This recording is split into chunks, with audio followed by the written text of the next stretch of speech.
Hello, it's Marlena from Love with Clarity. I want to share with you something that stood in my way of responding in healthy ways to confrontation, to having conflict with someone, to standing up for myself.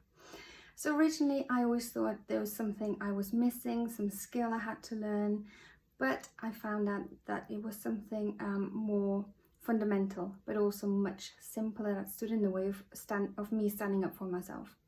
So for example, I would have a situation where someone was not happy with what I was saying about them, what I was asking of them, and they would get very irate and disrespectful towards me. Now, I was brought up to be a good girl. I was brought up to have manners, to respect other people, to be polite, and that in itself wasn't so much of a problem. Even though that was the thing I thought was blocking me of behaving in healthier ways, right? So if someone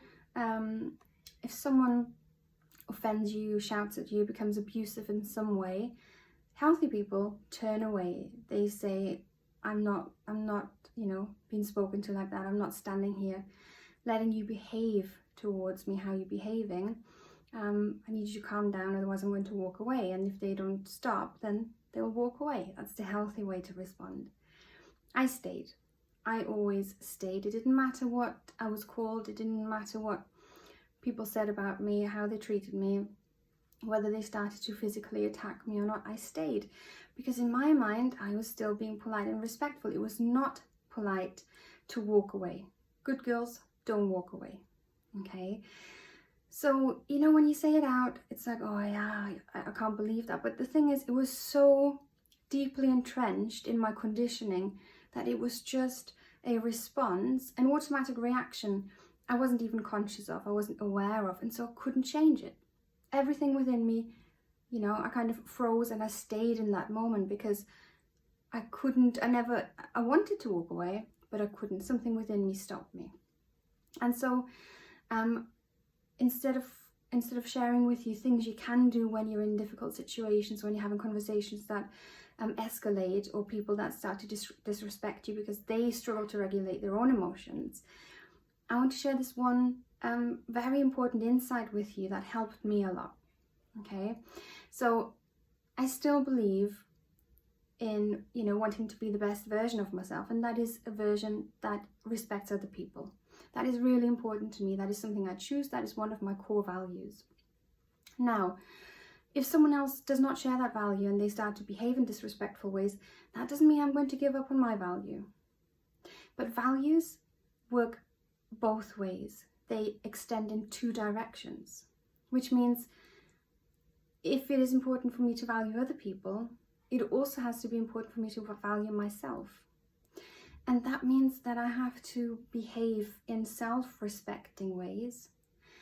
And that means that I have to behave in self-protecting ways.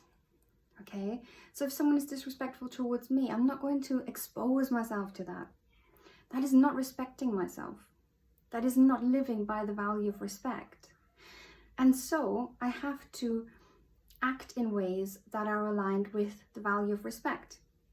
And luckily that also in this situation works for both people concerned, because I'm respecting myself by stating that I will not accept this kind of behavior. I'm happy to have a conversation, but not, the way it's going, not by being verbally abused, whatever. And stating a consequence that if that doesn't stop, I would walk away, which is the self-respecting part, right? I'm protecting myself, I'm respecting myself enough to stand up for myself, to communicate that I'm not okay with this, and to communicate what I'm expecting from the other person.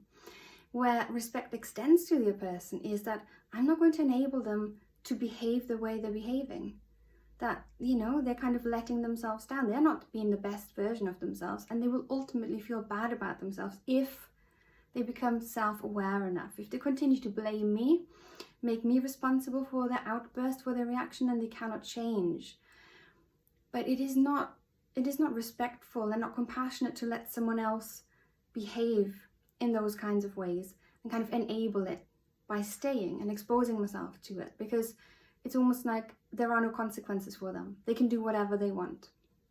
So that situation, would be inherently disrespectful. And it is a situation I found myself in over and over and over and over again in the past. And I always thought, why is this happening? Why does this keep happening to me? I'm trying to be a really good person. But it wasn't just that I surrounded myself with difficult people.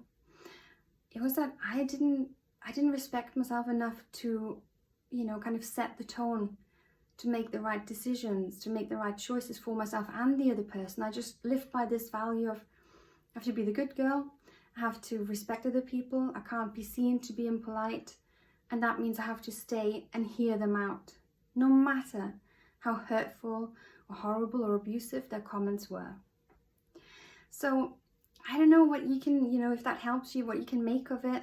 I'd be really interested to hear if this resonates with you, if this is something that makes sense to you, because it is something that has helped me a lot when I struggled to stand up for myself, to walk away from painful and difficult conversations.